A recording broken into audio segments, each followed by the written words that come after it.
you can shout. You're young. Triana, unmute. Right. Ladies and gentlemen, girls and boys, and assembled company, welcome to the World Storytelling Cafe, and it is Tuesday.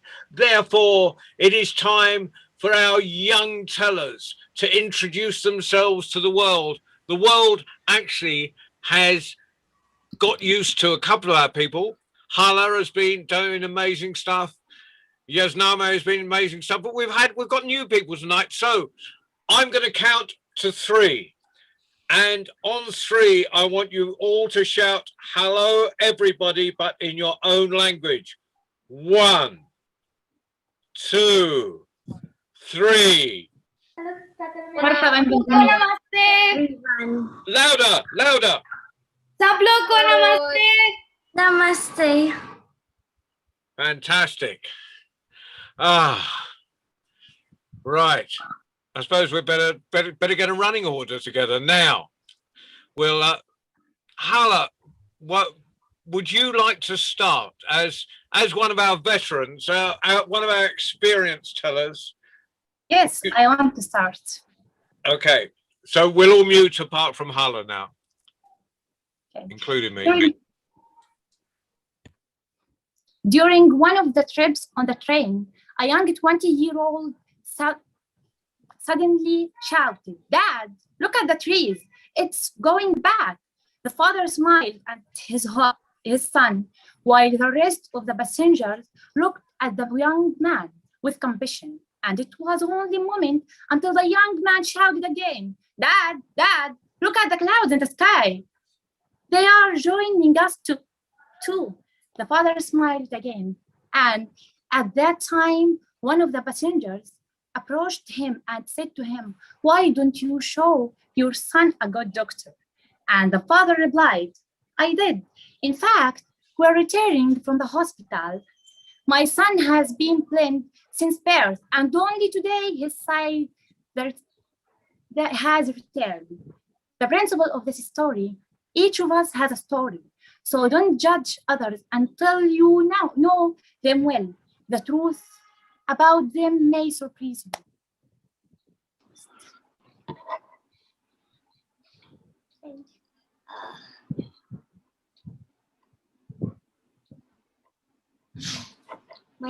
Wonderful, Hala. Now I'm wondering if we're gonna stay in Palestine, because I know the internet gets a bit off and on in Palestine. Did I see Maram earlier? Are you in Palestine, Maram? No. Maram, do you want to tell a story? No, Maram. Maram, would you like to tell a story? Maram.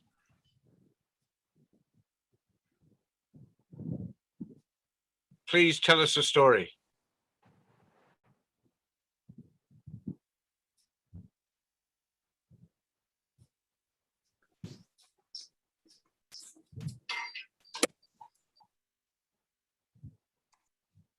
Okay,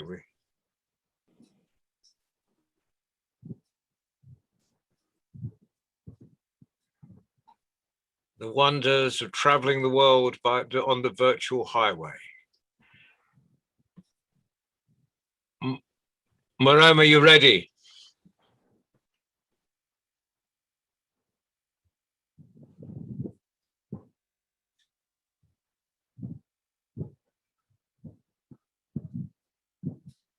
Okay, we'll come back to you, Maram, when you've got your sound sorted out. Now, let's I think I'll go to Scotland now, because because she thought she was going to get a cup of tea in between shows, but so can we? We'll have another round of applause for Hala, and we'll go to Scotland now for Elsa. Hello, everyone. I'm back at school today, which was exciting. Yeah, I have not been in school for 13 months. and this is my final year, my final sort of month of school before I leave school forever. So I'm enjoying it, and it's making me feel a little bit like I'm an adult because it's going to be over quite soon. So I thought I'd share with you the story that makes me feel most like a child. One of my all-time favorite stories. It starts as all my absolute favorite stories do, a long, long time ago when the world was young. And so very, very long time ago, when all the continents of the world were still shifting, still making up their mind where they wanted to be, and the countries were crashing and bumping into each other, in Scotland, there came a dragon. A huge and enormous dragon. It was some dragons. Some dragons are as big as a house. Some dragons can take a bath in a loch or lake. But this dragon could drink an entire loch of water for breakfast each morning. This dragon's tail curled around the borders, and its head snuck north and was just curled around John O'Groats. It stretched the entire length and breadth of the country, and it ate sheep, it ate farmers, it ate babies, it ate every single thing it could find. And the king of the land, oh, he used to be a happy king. He used to be the happiest king of every country you can find. He had wealth, he had a great sword, he had a kingdom, he had a beautiful daughter, Princess Jem de Lovely. But now his country was in ruins, and he decided to call together all the wisest men of the land. He called them from the north and from the west and from the south and from the east, and all together they came, and he said, "What should we do about the dragon?" And they thought, and they thought, and they thought, until the oldest and most venerable of the old men said, "I have an idea." And he said that according to the oldest stories, I think you can guess where I'm going here, the only way to save the country from the dragon is if a young and beautiful girl was fed to it each morning, and then the dragon would be so full up with the beautiful juices of the young girl that it wouldn't bother the sheep or the cows or the farmers anymore, and the land would be at peace.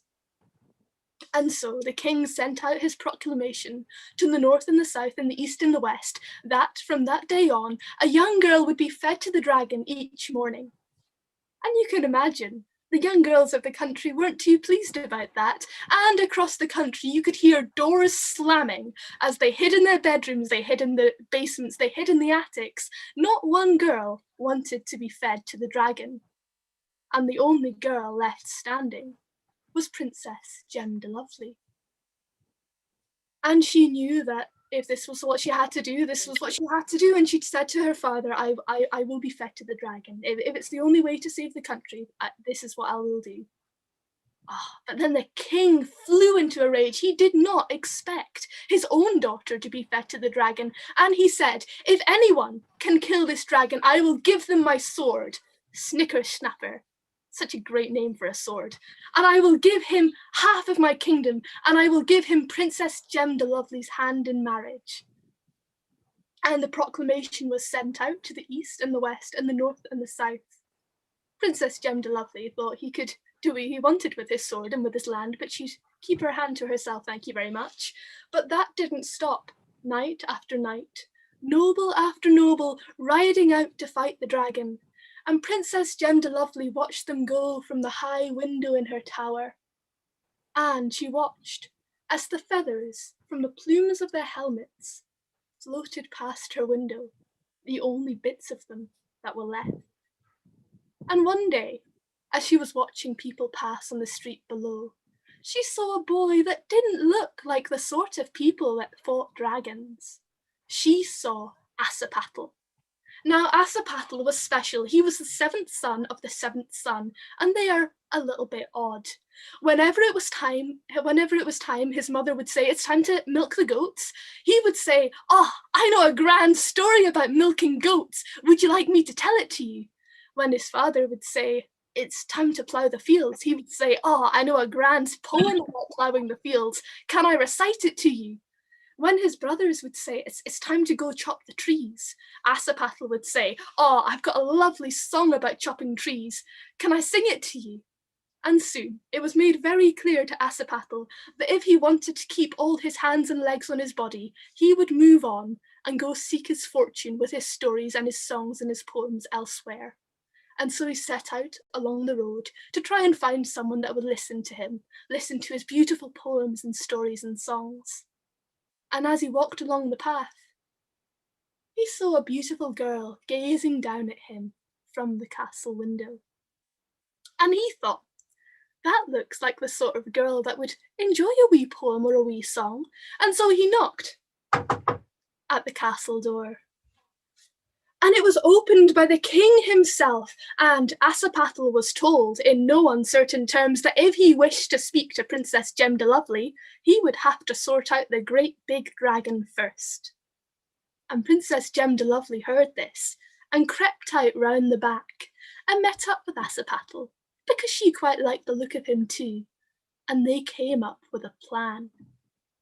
The next morning, when the dragon opened up its great jaw to take a great gulp of the water from the local loch, it didn't just take in water. It took in a wee rowing boat. And in the rowing boat was Asapatl and Princess Gemdelovely, and they rowed and they rowed and they rowed right down the dragon's tongue, right down the dragon's gullet and into the dragon's stomach. And they rowed further and further into the great dark cavern of the dragon's stomach until they came to the dragon's liver. And Princess Gemdelovely took out the wee pocket knife she held in her pocket, and she dug a hole in the dragon's liver. And Asapatl took a still burning peat he'd smuggled from a fireplace, and they shoved it into the liver and they patted it closed. And all the strange chemicals, the sulphur and the fire, combined together, and soon the dragon, he was feeling uncomfortable. His stomach was burning, and he started to retch and heave, and soon the boat holding Asapatl and Gemdelovely shot out of the dragon's mouth, and they ran and they ran and they ran back to the castle. And as they turned around, they could see the dragon rocking and roaring, and they saw as it shot up right into the air and flew up into the sky, rolling and rocking and twisting and trying to get this strange fiery heat out of itself. And it grew hotter and hotter and hotter until the eyeballs of the dragon popped right out of the dragon's head and flew spinning out into the air and landed in the great water. And they became the whirlpools of Corryhaven. And he was still bucking and rolling, this eyeless dragon, in the air until all the teeth of the dragon popped right out of the dragon's skull and landed with a great splash up north from Scotland. And they became the Shetland and the Orkney Isles.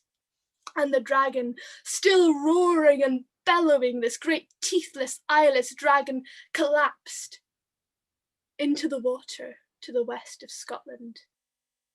And can you guess what the dragon became? The dragon became Iceland. And you can go there and you can see the fire still spirting up into the sky. You can feel the heat. You can see the volcanoes, and you know the dragon is still burning. All because of Asapatl and Gemdelovely. I don't know what happened to them. Maybe they had a chat. Maybe they got married. Why don't you decide? Thank you.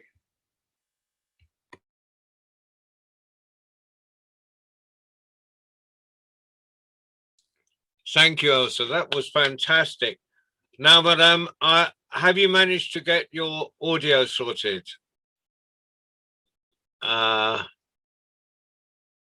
Maybe not yet. We'll go to India, because in India it is very late and they are having, it's so, and I'm going to Prabha first because Yasnama, I sometimes I let Yasnama go early and then she stays all the way to the end of the program, so I know she's going to cheat. So if I say it's you've got to go to bed, so Prabha, will you tell us a story, please? Okay. And then Triana, and then yes, we will get to Romania, I promise. Thank you. Prabhat, please tell your story.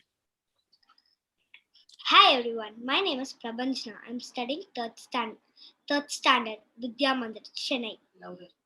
In Chennai, I'm going to narrate the story about the little red hen.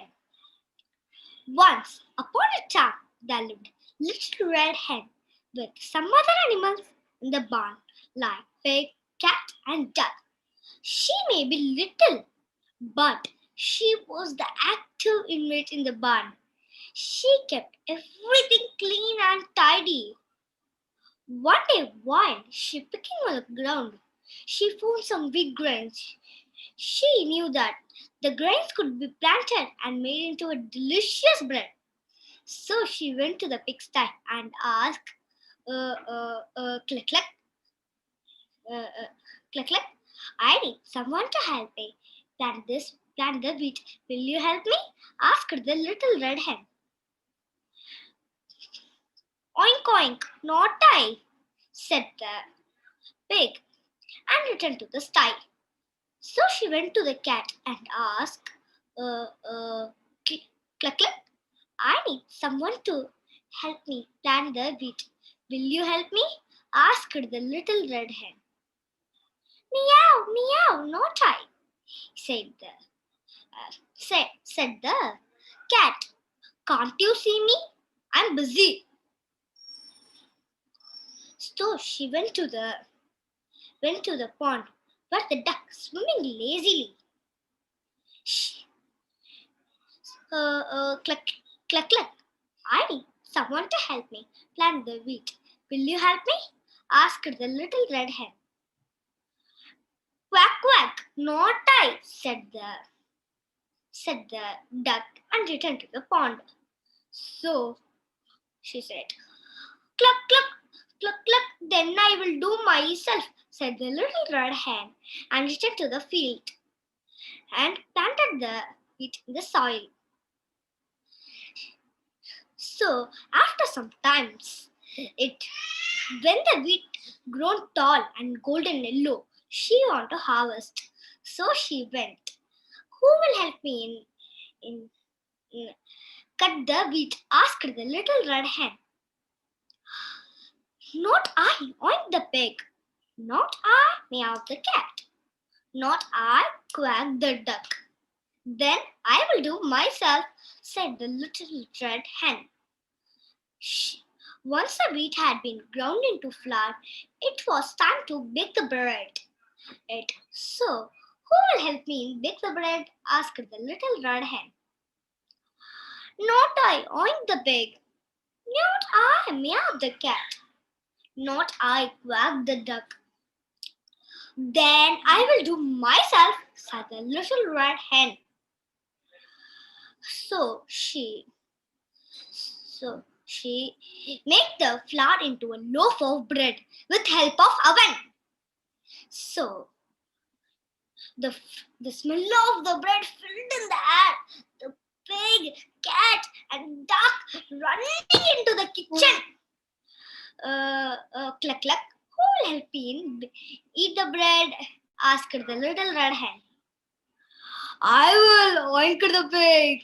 I will, meow the cat. I will, quack the duck.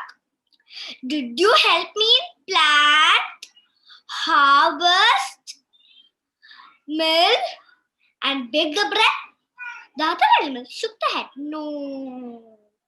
Then I will eat myself, said the little red hen, and enjoyed eating all by herself. The moral is no work, no food. Thank you. Wow, fantastic. Brilliant, brilliant, brother. I'm getting all sorts of messages about how people are enjoying this session. Now, Gianna, I said you were next. I was lying because I'm a storyteller. Yasnama has just pointed out that she has a lesson at 8 o'clock in the morning. So Yeah. she's so she thinks that's an excuse for her to go next. So is it okay with you, Trana, if we let Yazname go next? It's fine. It's fine. That's fine. Right. Okay, we'll stay in and we'll go north to Punjab and we'll for Yazname, one of our regulars. Can you? But before we go any further, a big round of applause for our last teller, brother. Fantastic. And Yazname, the floor is yours. Hello everyone, my name is Jasnami and today the title of my story is The Three Little Pigs. Once there lived a family of pigs where there were three little pigs. Now it was time for the three little pigs to make their own houses. So they all were brothers. So they decided that we shall make houses, one here, one there and one there. And the third pig suggested we can make them together. We can make one house together and we can then live together there. But the first and second pig did not agree. They said, no, we'll make it on our own and live on our own. So he said, okay, what can I do now? It's your choice. So they all left on their ways. Now, the first pig constructed his house with straws. He put the straws one by one, and in 1 week or 2 weeks, he completed his house and slept there happily. Now, meanwhile, the second pig made his house out of bamboo. He worked very hard and did it in 1 or 2 weeks. But the third pig, he was the most intelligent pig. So he thought, this is a jungle. This is a forest. Any animal can come and break our house and eat us up. I should make my house of brick. That will be secure for me. And he collected all the bricks he found and made a house. It took him 1 month as he worked most hard. And first and second pig were relaxing. And now they had a meeting. The third pig told the first and second pig, do you know there's a fox that is very hungry from many days? So he has got to know that we are living in this forest and he can come to eat us anytime. And now what happened? That same day, the fox came. The fox came to the first pig's hut that was of straw. He knocked the door and said, may I come in? And now the pig said, who is there? Who is there? The fox said, I am there. I am your friend. I want to see your new house. And the pig from the window saw it was the fox. He was trapping me. And now he got very nervous and he started to think, what should I do? I will get eaten up. And now he did not open the door. And the fox was screaming, are you opening the door or I'll blow your house? And then the pig said, I know my house is so strong that it will not get blown. Do whatever you want to do. I will not open the door. And the fox got angry and he said, 1, 2, 3, huff and puff. And he blew his house. And the pig was very nervous. He thought what to do. And he ran to the second pig's house. That was his brother. And he told him, he very fastly ran and the fox followed him. He entered and they locked the door. And they told each other, you know, there's a fox. He blew my house. I'm not safe. I was not safe. So can you just save me or we both will get eaten up by the fox? So the second pig said, don't worry. I have done so much for this house. I surely know this will not blow. And now the fox came again. He knocked the door and said, Pig, hi, I'm your friend. I want to see your I want to see your house, as it's new in our forest. And the pig knew that fox was very intelligent and he used different ways to eat animals. He said, "No, I'm not going to open the door. You will come and eat me." And the fox got angry. He said, "I'm counting till 3. If you don't open your door, I will blow your house." And now they were once both were scared, as your house was blue. I think my will or not. So they were hidden in a corner in their house. And then the fox said, "Huff puff," and he blew his house, and all the bamboo scattered here and there. The both pigs ran to the third house, as his third brother was his last hope, and they knew that he was very smart. He must have an idea how to be safe. And now they came and they were very nervous. They said, "Please, can you save us or we'll die today?" And the third pig said, he was very cool. He said, "It's okay. This is my house. Surely you'll be safe. There's no danger here." And the fox came, knocked the door. He said the same word. And the pig said, "No, we all are together and we'll show you our strength. Do whatever you want. Blow our house." So the fox said, "Okay, your choice. 1, 2, 3." And he huffed and puffed and blew the house.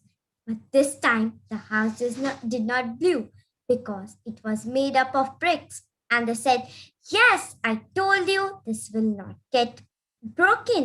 And he tried with all his force, the fox, but nothing happened, as it was made up of bricks. He tried very hard, coughing the fox. "What should I do? Nothing is happening." And there he saw the chimney there. He thought, "I will climb up the chimney and enter the house and eat all the 3 pigs. I am the intelligent animal of this forest. I can't lose. I will eat them." And now went up.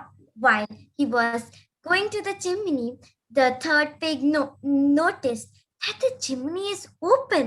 And the fox is very intelligent animal. He must be thinking something. So he kept this stove there where the chimney ended, and he kept boiling water in it. And now he climbed the chimney, and while he was coming down, he was dropped into the boiling water, and he died. The story ended. Thank you. And the moral is, together we can do anything. Always, as always, Yasname, a brilliant version. Now we'll, because I keep putting off Triana, we will go to Triana next, and then Maram has got her sound together, so we'll do Triana, then Maram, and then then people, anyone else in India or Gaza, Palestine, can let me know if they want to tell. And then we'll go from there. We'll go overland to Romania. But for right now, Triana, big round of applause. The floor is yours. Yes, Nahmed, you're wonderful. Thank you. Thank you.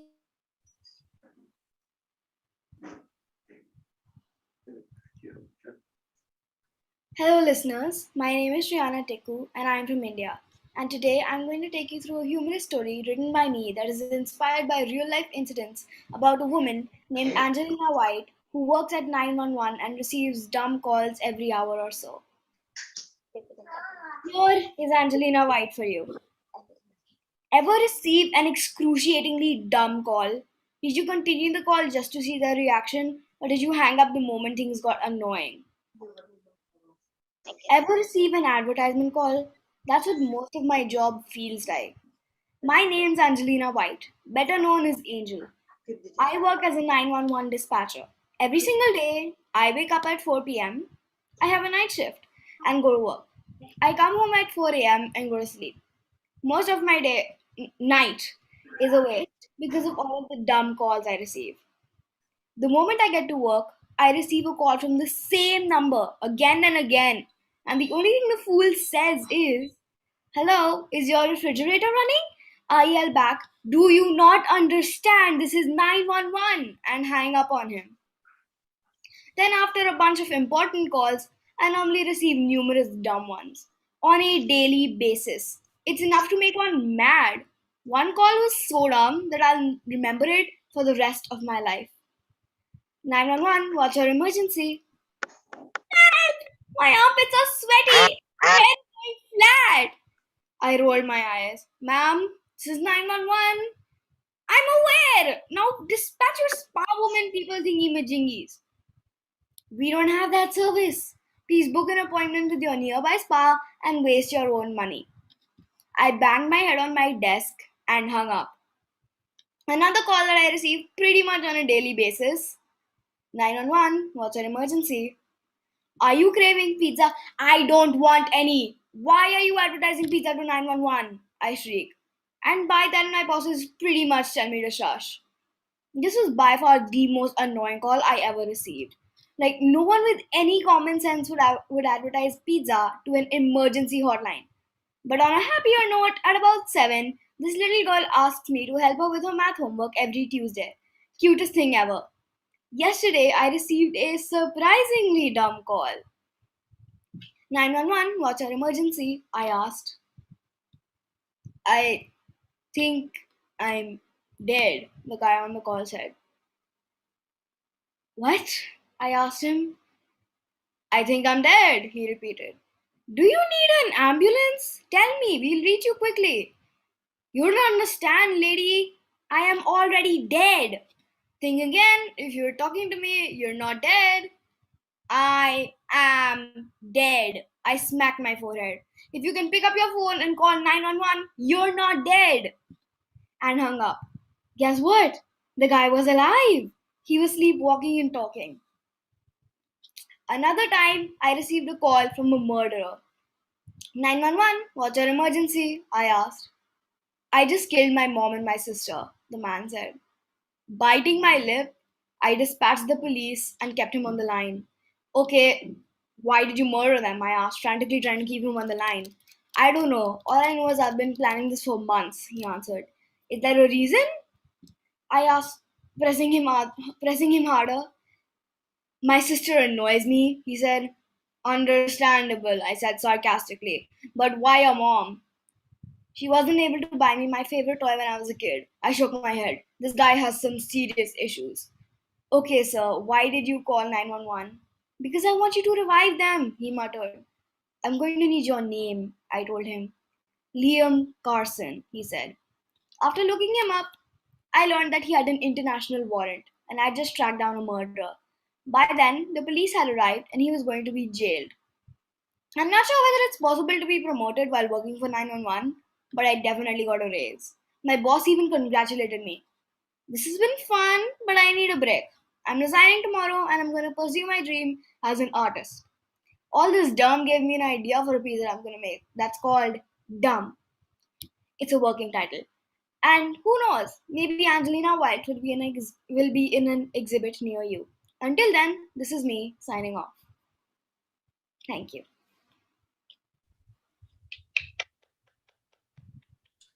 How wonderfully, what a wonderful original story. Big round of applause for. Now, I think Maram's sound is working now. Maram, are you able to join us?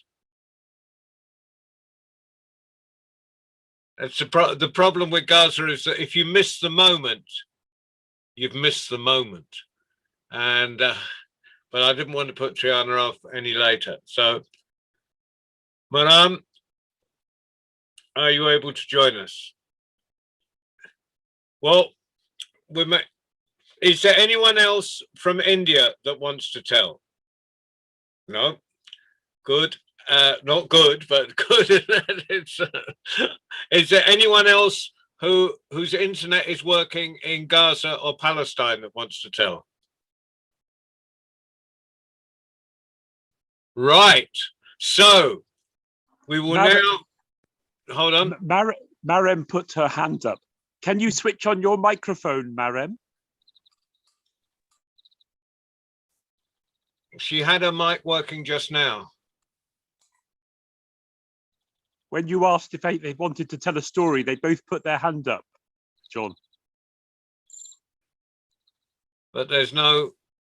Yeah, the sound is off. It came on for a minute, but it came on in the middle of someone's story. It's on now. Okay.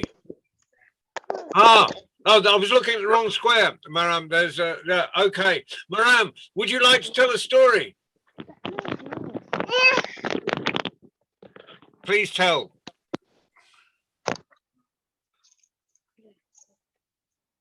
The floor is yours. Please start. Hi, very hi. Hello.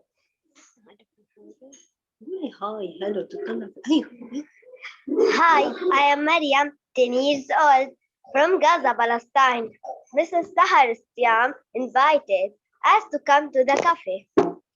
So I come today with my sister Nada. Hi, I am Nada, 13 years old. I am a sports for my sister, but next time I will tell a story by myself. Little Red Hen.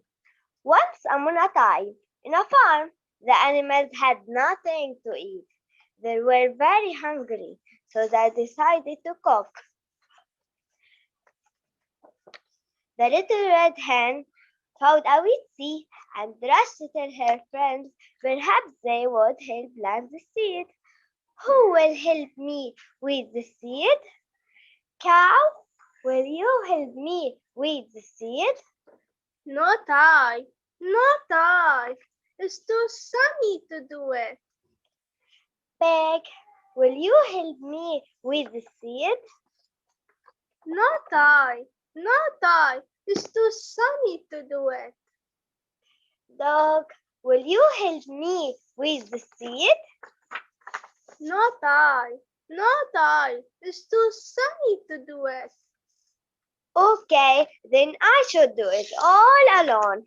So the little red hen plants the seed all by herself. Supper day went by. The sun rised. There was bright sunshine. It rained. The little red hen decided to weed the seed. Who will help me with the seed? Cow, will you help me with the garden? Not I, not I. The weather is very pleasant to do anywhere. Pig, will you help me with the garden? Not I, not I. The weather is very pleasant to do anywhere. Dog, will you help me with the garden? Not I, not I. The weather is very pleasant to do anywhere. Okay, then I will do it. So the little red hen weeded and tended the garden all by herself. As the weeks went by, the sunrise bent. There was until it was ready to harvest.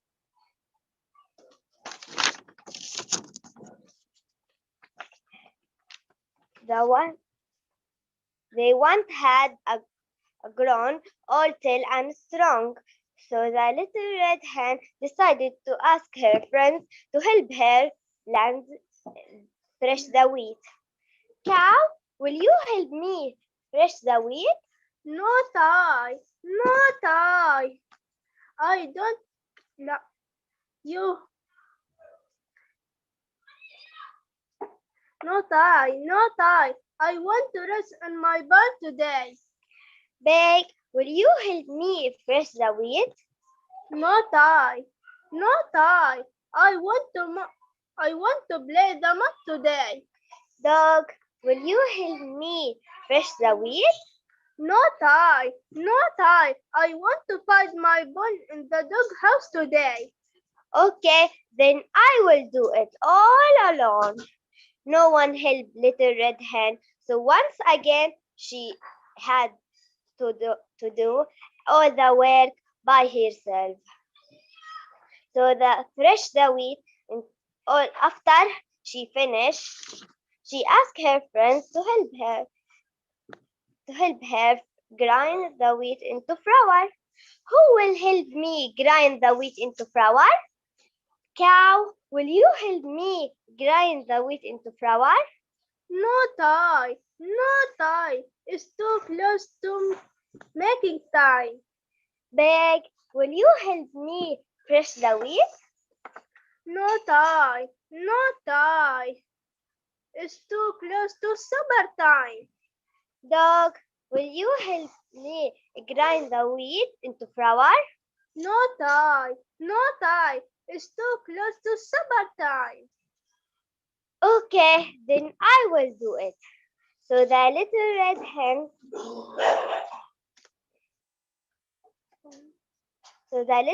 hen grind the wheat into flour all by herself. She decided to give her friends another chance to help her. Who will help me bake this flour into bread? Cow, will you help me bake this flour into bread? Not I, not I. I don't know how to bake. Pig, will you help me bake this flour into bread? Not I, not I. I don't know how to bake. Dog, will you help me make this flour into bread? Not I, not I. I don't know how to bake. Okay, then I will do it. The little red hen baked this bread all by herself. Once it was done, she let it cool for a while. Before she knew it, the time come to cast and eat this bread. Looking around, she didn't see anyone. I wonder who will help me eat this bread. I will. I will. I will. No, you won. I did it all the work. I get it the railroad.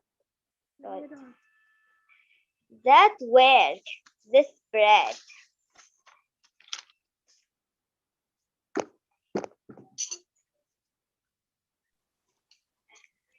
That was beautifully told between the two of you. And Mariam, I love to see people working together like that. And Mariam, I look forward to hearing your sister. Is it your sister next to you? So next week we listen to your sister. Now, Wonderful, thank you. Another round of applause. Now I think I have that. It's always easy to make mistakes here because although I am all-encompassing and can be in a million countries around the world simultaneously, I sometimes miss the odd place out. But I think I have now. All the children and all the young tellers from India have spoken. All the young tellers that wanted to tell from Gaza have told their stories. So I am now going to one of my favorite places in Europe, and I'm going to allow, because David can't, David actually can't keep quiet. David Heathfield can't keep quiet because he will talk about his students because he's so proud of them. So I'm going to allow another adult to speak for him. Just not too long, but Georgiana, would you care to introduce your students, please? Yes, hello. It's great to be here finally. I have just for this evening two storytellers. It's Bogdan and Stefania. Stefania, she's in sixth grade. She's been in my acting class and my storytelling class since she was 3 years old. She's been always a lot of. She's very very talkative, and she'll try now to do an English version of a Romanian story. And also Bogdan, he's in my team in our school, and he's in the third grade now. He's really good at English. I hope you'll enjoy. I mean, we don't speak English usually like you do, so it's going to be a little effort for them, but I'm sure they will do their best. So they are amazing kids, and I'm very proud of them. There's a lot of them more, of course, but this time I picked them too because they are the first and they're very, very expressive. So we've been working. I've been working into storytelling and acting, of course, since I'm an actress also for 11 years now, and I've been having classes of acting. But I also had my own storytelling center for a while. And Stefania, she's been there. She's been in my theater class, also doing shows, and also Bogdan. So this is it. Now it's their time. Good luck. Thank you, Georgiana. And I take it back. There is someone who can speak for longer than David Heathfield.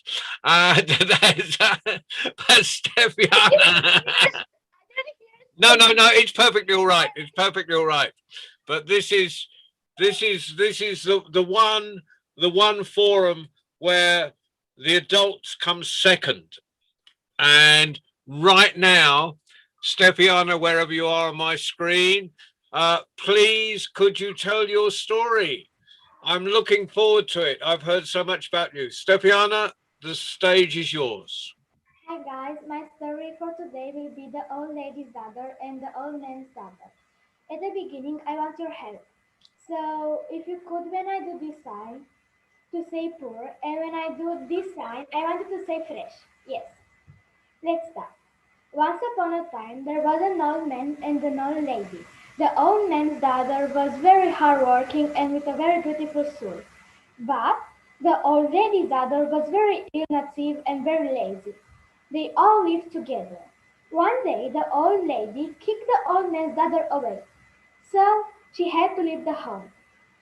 On her way, she found a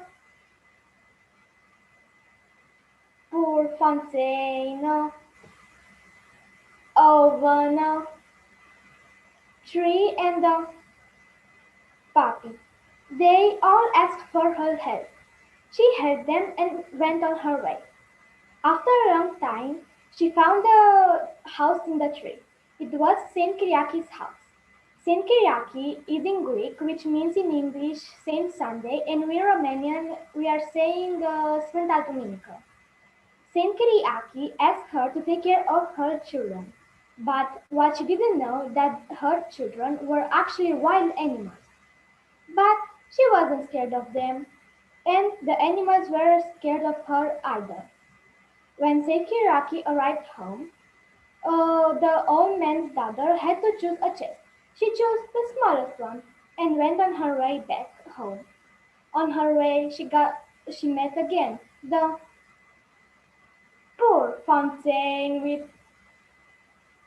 fresh water, the oven with bread, the tree with fresh fruit, and the poor puppy with a golden leash.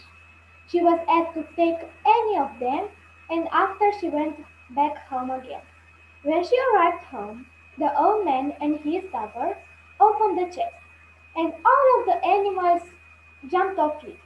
They were very rich and happy. When the old lady saw, she got jealous and sent away her daughter too. She got again. The poor fountain, the oven, the tree, the puppy, they all asked for help, but she said no. After a long time, she found Saint Kyriakis' house.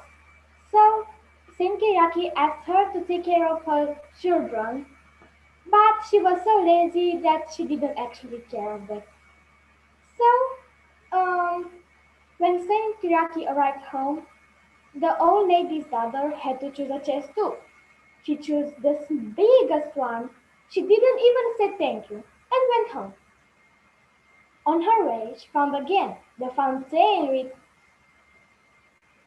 fresh water, the oven with fresh bread, the tree with fruit, and the puppy with the golden leash. But she wasn't allowed to reach any of them. When she arrived home, the old lady and her daughter opened the chest. But all the scary monsters jumped off it, and they took them away. So the old man and his daughter lived happily forever and ever. Șamul care caprioșa și v-am spus povestea mea. Uiha! Fantastic. And I can see super. Yeah, I can see why Georgiana is proud of you. Another big round of applause for Stefania.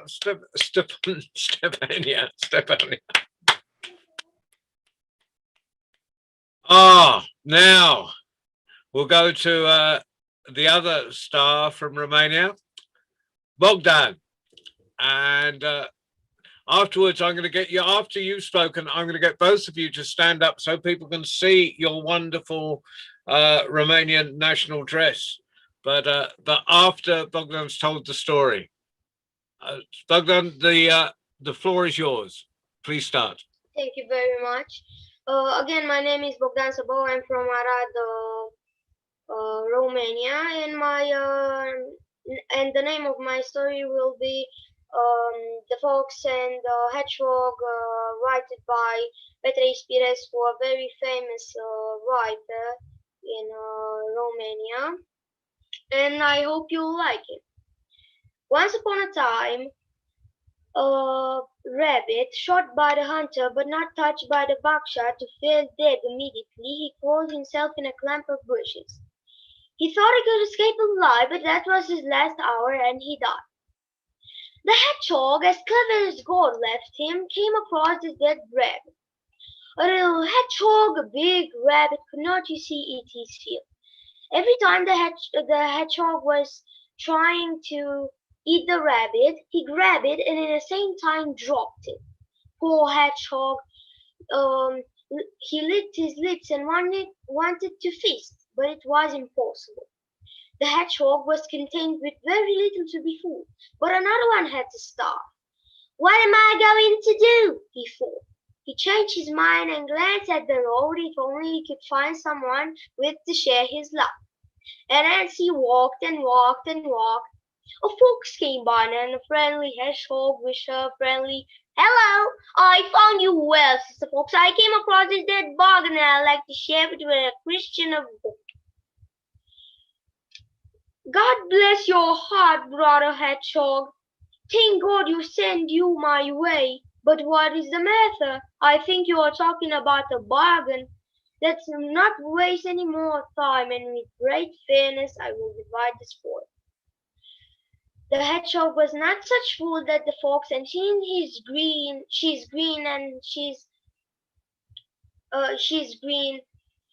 but the fox knows how to gain his trust, and as they walked to the bargain.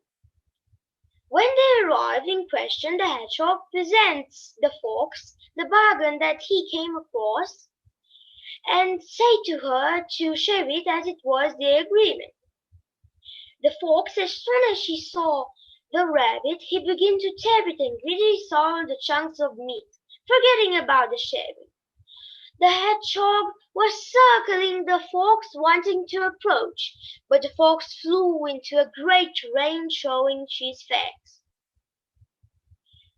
The hedgehog said, "Was that our agreement, Sister Fox? Is that right to you?" But the fox didn't have time to talk. She ate like a horse. When she finished it, she, turning to the hedgehog, said, "What did you say, brother hedgehog? For I didn't hear very well.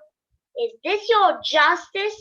"I did the justice to my belly, but the justice who came from heaven, who decayed from heaven to earth. Does it say so? I know nothing about the righteousness of the womb.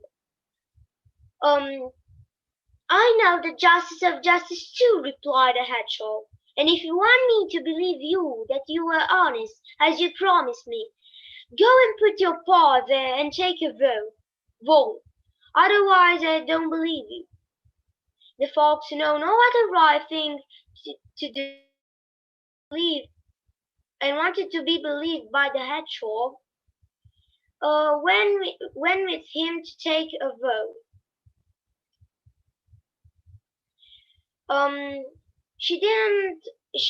The fox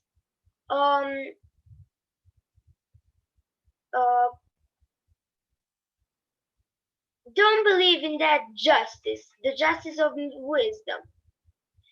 When they arrived, the hedgehog, pointing at a trunk of a tree, said, "Here, at this root of this tree is the bed of the holy justice.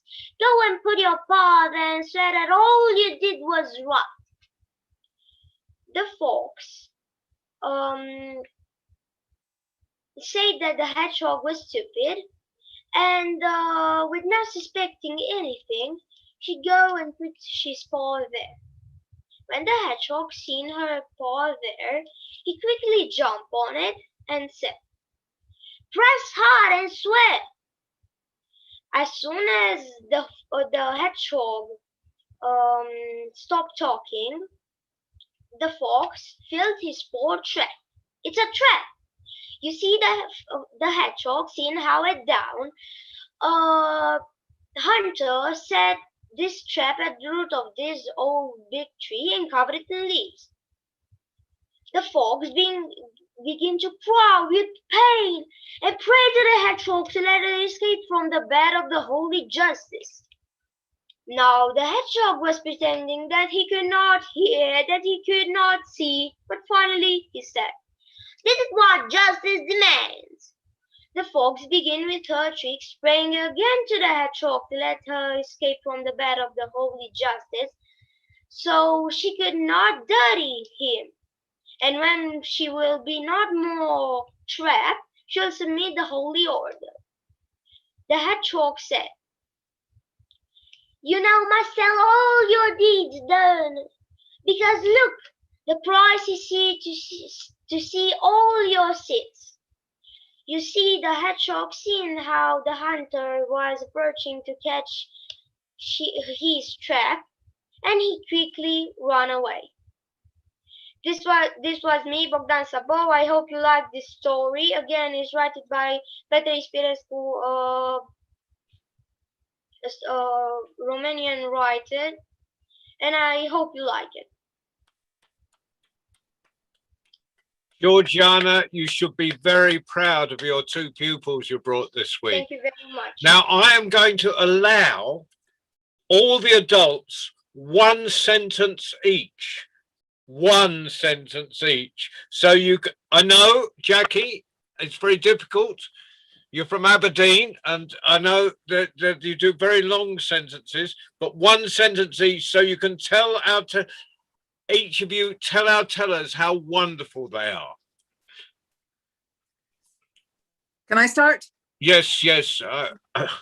Wonderful, wonderful is an understatement, John. That was amazing tonight, and so lovely to see some new tellers as well as our old lovely faithfuls. And I'm telling this in one breath. I just want to say it again. You're amazing. Please come back, all of you. Thank you. Phil, would you like to add to that? Tremendous, wonderful, outstanding, fantastic. I can't wait until next Tuesday till it's all over again. And I'm almost out of breath, but I'm sure I can get in. Fantastic. Okay, David Heathfield. If you can do one sentence, try. What a beautiful evening and combination of stories and two versions of Little Red Hen, and I loved both of them equally, and just hearing different voices and new storytellers from Romania. Wow, what a fantastic evening. Ali, have you one sentence from you, Ali? Yes, John. Just telling our tellers how wonderful they are. Please tell our tellers how fantastic they are. It's fantastic. It's amazing. And Susan up the top there. You're muted. Yes, John. No, Hi there, John. Susan is muted. I'm just so impressed that I have been all over the world in one evening and I was taken there by young people. Thank you so much. It was wonderful. And I can Lovely see to hear your David views, Thompson Susan. down the bottom there. You're not showing, but if you unmute David, maybe you would like to say how wonderful people are. Oh, wow, it is amazing that all know we made it. I got little, we made it to our amazing. I also bow up at the bottom by it we made it. Bottom. Thank you, David. Wow and amazing being the really important words that was in there. And there's people I can't see. Rashida, would you like to say something?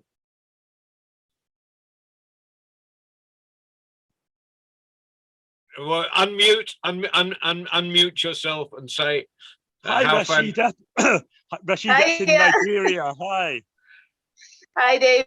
Hi, everyone. It was so beautiful. We've been listening to the stories. I've been with my daughter. You guys did an awesome, awesome job. I loved every one of it. Thank you.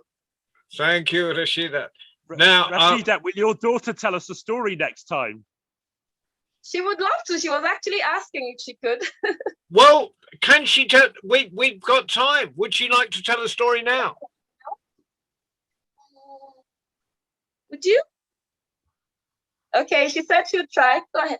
Okay, let's have the surprise guest. Okay, so now she kind of can't think of a story to tell. That's so maybe okay. we'll make Bring it her next week, and we'll make sure. All right. Now, adults, Thank you you. can all mute yourselves. Young people, unmute yourselves and go around and talk to each other. So if all the young people unmute and talk to each other, meanwhile, can I get Bogdan and Stefania to stand up and turn around and show us that wonderful costume, the wonderful national dress? Now we only see your heads. You've gone the other way. We need to see more of your clothes. Oh. We've had, over the weeks, we've had some wonderful national dress from Palestine. Now we've got fantastic. That's perfect, Stefania. Stefania. Okay. Well, so I'm going round, like I did with the adults. I'm just going round each of the young people and ask them to say something. Elsa, I'll start with you. Thank you so much. It was so brilliant to hear stories from all over the world. I have left Scotland once to go to Holland. It's amazing. I can travel to like all these different places and meet loads and loads of different people and be in my bedroom. It's so cool. And I loved all your stories so much. Thank you. Maram, would you like to say something? And your sister? Unmute.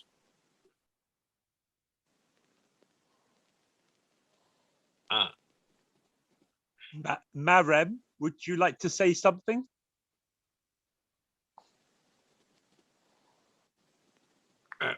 That's okay. It's not compulsory. You told a story and that's fantastic. Hala, I'll let you represent Palestine. Yes, today was a different and wonderful day, and I love the stories so much. Thank you. And I've copied your blog thing, so I'm hoping it's, if I'm quick on my computer, I'll put it on the World Storytelling Cafe chat so people can see your blog. Now, are you wearing traditional dress? Are you wearing traditional clothes, Hala, so the people in Romania can see your traditional clothes? Embroidered dress? Yeah. Yes, I have. Just a moment and give it. Okay. So if you get yourself traditional dress, that would be really good. Bogdan, what would you like to say about tonight? It was brilliant, John. I like all the stories. I love Stephanie's story. I like all the stories, and I like to say that it was a pleasure to be here. And it was a pleasure for us to listen to you.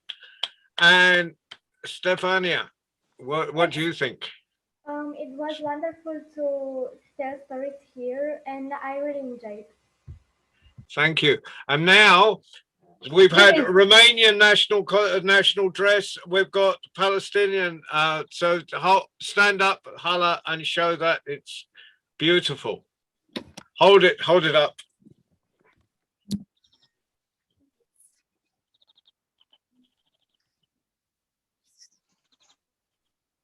It's very beautiful. Thank you. And Triana, what would you like to say about tonight? My first storytelling session, and I enjoyed it. It was honestly the best. I loved it so much. I loved hearing everyone's stories, and yeah, just hearing all of my favorite stories from when I was like 5 years old, 4 years old, being retold today. I was really happy. Oh, love it. Yasname, are you cheating and still with us? So I mean, if you're in bed, you can just speak and don't turn on your video. Yes, I enjoyed everyone's stories as I heard first time stories from Romania, and I enjoyed them a lot. Thank you. Now, has everyone spoken? Have I let both adults and young people speak? I have to be equal. Who has spoken? We haven't heard from Rashida's daughter. One more. Right, hold on, David. Who have we heard from? Rashidat's daughter. Maybe she'd like to say something. Would you like to say what? You like to say? Yes. Battle? That's all right. We can see it's very difficult. We're throwing you in at the deep end. Don't worry. You can practice next week. So all the adults have spoken. All the children have spoken. David, you're having your last word. Go for it. Dorothy, what did the daughter eat? Jackie, can you help? What you wanted to say? What, David? What was the last bit? Daughter. I didn't get it. Can you type? Okay. Go type. Can I also say something at the end? Oh, Georgiana, yes, okay. But we'll let you speak. Georgiana, did I miss you out? Yeah. When we meet in Marrakesh, you can slap me. I thought I had my chance before, so that was all my time up. So yeah, I'm very proud of my children. You're amazing. Bravo, Stefania and Bogdan, and all the children. It was wonderful. Great. Good job. Thank you, John. And what is most amazing, apart from Elsa, everyone is speaking in their additional language. No one was telling stories in their native tongue. So everyone was speaking in a foreign language, for which I think not only am I jealous, but they deserve a huge round of applause for that. So in your own, everyone, adults and children, unmute and in your own language shout goodbye, see you soon. Arrivederci. Bye, see you soon. Ta-ra. Bye-bye. Bye-bye. Hola. Uh, Hola. Yes, I'll catch up with you, David. Okay, I'll give you an email. Okay. right. Okay. Thank you. You have been fantastic. Ali, thank you for driving the bus. And wonderful. We've been round the world tonight and we'll go round the world next Tuesday. I'm not going to say anything else about what's happening at the cafe because the really important thing is Tuesday nights. Okay. Bye-bye, everybody. Have a good Bye-bye, everybody. Bye. Thank you, David. Thank Da. you, John. Thank you, Susan. Maram. Thank you, I'll everyone. go to. Yeah, okay. Yeah. The type for me, David. I need to, as always, I need to eat after this session. Okay, bye. Okay. But type and I'll answer. We got it's all good. It's all good. Your May the 10th is coming on really well. Hello. I need know. It is okay. Do not get me us. Got it us. Co-host, because you want to spotlight certain people because it's difficult for you to tell them when it's their turn. So if you spotlight people, yeah, I'm sure Ali can make you on the 10th and make you co-host so you can do that. That's possible, Ali, isn't it? So David can spotlight people. Yes. Because it's difficult enough for me to shut people up and tell them to be quiet because it's someone else's turn. Okay. So I think when David is co-presented, he needs to be co-host so he can spotlight people. But that's for a while. That's May the 10th. Yeah. Does that make you happy, David? It's all sorted. I need David get it both. You need David help you. You know, yeah. Well, I'll be there. As a help, Ali will be. We'll all be helping you, but you're in charge. Okay. Yeah. So once it's like occasionally I leave David Heathfield in charge. I usually regret it, but I do leave him in charge sometimes. And so that night it will be David Thompson in charge. David Thompson UK in charge. Okay. But David Thompson Texas is coming in on the program. He said. No way. Well, he said it in the chat. But it's okay with you. You know, you choose the speakers. I think it would be very good if Justine. I think Justine will be very good on the program because apart from she has one of her children is non-verbal, and so so she would be very good on the program. And I spoke to her today, and so she is happy to come on the program. Cool. Unfortunately, Giles can't because he's busy on Mondays, which is a shame. He would be perfect, but such is life. We're busy people. Right. Okay. Well, we've had our chat, David. Okay. I can eat. We need that little more. You need more. You need to know more, do you? Or more people. They need more people. There's quite a lot of people want to. I'll go through the chat and make a list for you, and then I'll email. I'll sort out the chat, and then I'll email you the list. No, not email, but I'll put it in a message to you. Okay. And then you can start thinking about because you want Lucy on, don't you? Okay. I think we're still streaming live. Ali's going to have to cut this off. If we talk too long, he's going to have to take his scissors and cut the end of the program off. Okay. Okay. Right. Good night, everyone. Good night, Ali. See you. Bye. Good night, John. Good night, David. Bye. Bye.